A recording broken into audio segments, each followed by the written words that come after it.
Good ஈவினிங்மா. Good evening. Okay, so இவங்க 2 குழந்தைகளும் இருக்காங்க. கொஞ்சம் எக்ஸ்பென்சிவான கோர்ஸ். நீங்க கிளாஸ்ல போடும்போது எதை எதிர்பார்த்து போட்டீங்க? விஷால் கிட்ட என்ன எதிர்பார்ப்பு இருந்தது? வர்ஷா கிட்ட என்ன எதிர்பார்ப்பு?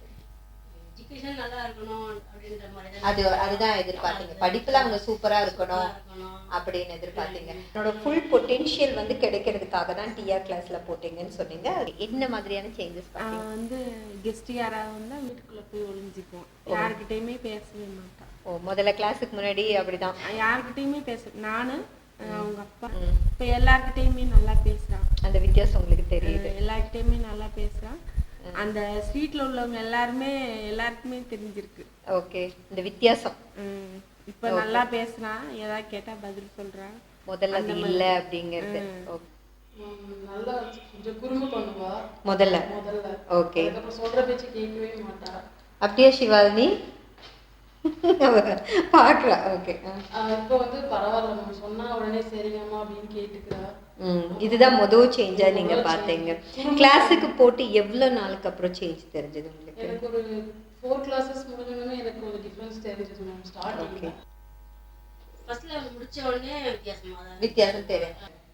இன் 1 month டைத்துக்குள்ளே வந்துச்சு. நீங்க முதல்ல பார்த்த வித்தியாசம் என்ன? விஷால் கிட்ட சொல்லுங்க.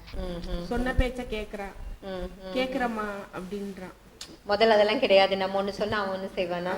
அதாவது காதலையே வாங்கிக்க மாட்டான். ஆனா இப்ப அந்த அளவுக்கு இல்ல. ஓரளவுக்கு ரெஸ்பெக்ட் நல்லா கொடுக்குறான். ரெஸ்பெக்ட், சொன்ன பேச்ச கேக்குறமா அப்படிங்கிறான்.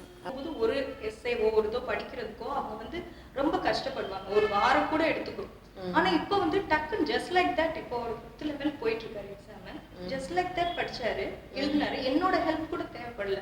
நானே ரொம்ப அமேஸ்ட், அப்படியே ஷாக் ஆகி தான் பார்த்தேன் உண்மையிலே. அந்த அளவுக்கு வந்து அவங்களுக்கு பொட்டன்ஷியல் இருக்கு. மற்றபடி அவங்க என்ன அப்படின்னா கான்சென்ட்ரேஷன் பவர் இன்க்ரீஸ் ஆயிருக்கு. ஓகே, அதுக்கப்புறம் அப்படி போக போக போகும்போது அவங்களுக்கு சேஞ்சஸ் தெரிஞ்சது. நல்லா மெமரி பவர் நல்லா ஜாஸ்தியா இருக்கும். அகாடமிக் சைடுல எப்படி மெமரி பவர் நல்லா இருக்குன்னு எப்படி உணர்ந்தீங்க? ஸ்கூல்ல வந்து இப்போ ப்ராஜெக்ட் சொல்லிட்டு வச்சாங்க. எல்கேஜி தான் படிக்கிறாங்க. ப்ராஜெக்ட்னு சொல்லிட்டு ஒரு தியரி மாதிரி கொடுத்தாங்க. ஜஸ்ட் 2 days அதை படிச்சு முடிச்சிட்டாங்க. நான் ஒரு வாட்டி தான் சொல்லி கொடுத்தேன். அவ வந்து விளையாட போகும்போது அதை அப்படி ஞாபகம் வச்சு இப்ப கேட்ட கூட சொல்றாங்க. ஒரு 7 months அந்த லைன்ஸ் வந்து 7 months ஆச்சு ப்ராஜெக்ட் முடிஞ்சு. இப்ப கேட்ட கூட சொல்லுவா. அந்த மாதிரி நல்லா இருக்கு அப்படின்னு சேஞ்சஸ் தெரியுது. ஃபர்ஸ்ட் வந்து சொன்னதை கேட்க ஆரம்பிச்சாங்க. ஓகே, அந்த கீழ்ப்படிதல் அந்த இது வந்து கேட்க ஆரம்பிச்சாங்க.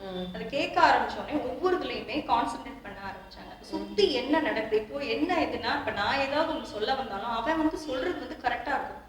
ஏதோ ஒரு மேட்டரை வந்து பேசுறாங்க அப்படின்னா நீ வந்து இது பண்ணக்கூடாது, இந்த இது இருக்கும், இதுதான் கரெக்டா இருக்கும் அப்படின்னு நம்மளுக்கே அட்வைஸ் பண்ற அளவுக்கு இல்ல நிறைய பேரண்ட்ஸ் இந்த டெஸ்டிமோனியல்ல கொடுத்திருக்காங்க. அதாவது இந்த கிளாஸ்ல வந்து அந்த அட்வைஸ் வந்து கரெக்டா பண்ற மாதிரி எனக்கு ஃபீல் ஆகுது. அவங்க ஃபீல் பண்றாங்க. அம்மா இது நீ வந்து இது பண்ற, இது பண்ணாத, அப்படி நீ கொஞ்சம் இப்படி இருந்துக்கோ.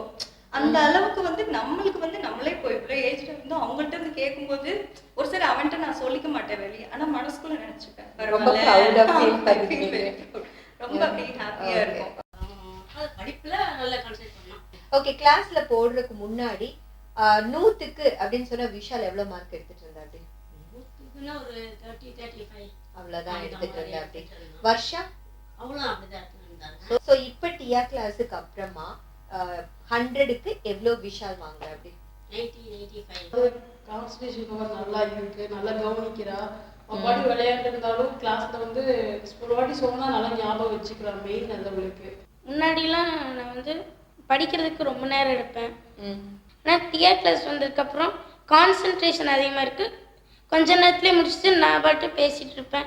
ஸோ அந்த டைம் வந்து படிக்கிற டைம் வந்து குறைஞ்சிருக்கு அப்படின்னு தோணும். டிஆர் மாதிரியான கிளாஸ் இல்லாமல் இருந்திருந்தா என்ன மாதிரியான இதெல்லாம் நீங்க ஃபேஸ் பண்ணிருப்பீங்க? இப்போ நான் வந்து முன்ன மாதிரி கிடையாதுல. குழந்தை நம்ம எல்லாம் எல்லாரும் வேலைக்கு போயிட்டு வீட்டுக்கு வந்துட்டு நம்மளுக்கு டைம் கிடையாது. கொஞ்சம் டைம் தான் குழந்தையோட நம்ம ஸ்பெண்ட் பண்றதுக்கே டைம் இருக்கு. பட் இவங்க வந்து கேப்சரா அந்த இதை ரொம்ப ரிசப்டிவா இருக்கிறதுனால நம்மளுக்கு வந்து டைம் சேவ் ஆகுது, எனர்ஜி சேவ் ஆகுது, மணி சேவ் ஆகுது, எல்லாமே டைம், எனர்ஜி, மணி ஆல் சேவ், எல்லாமே சேவ் பண்ணி கொடுத்துட்டியா?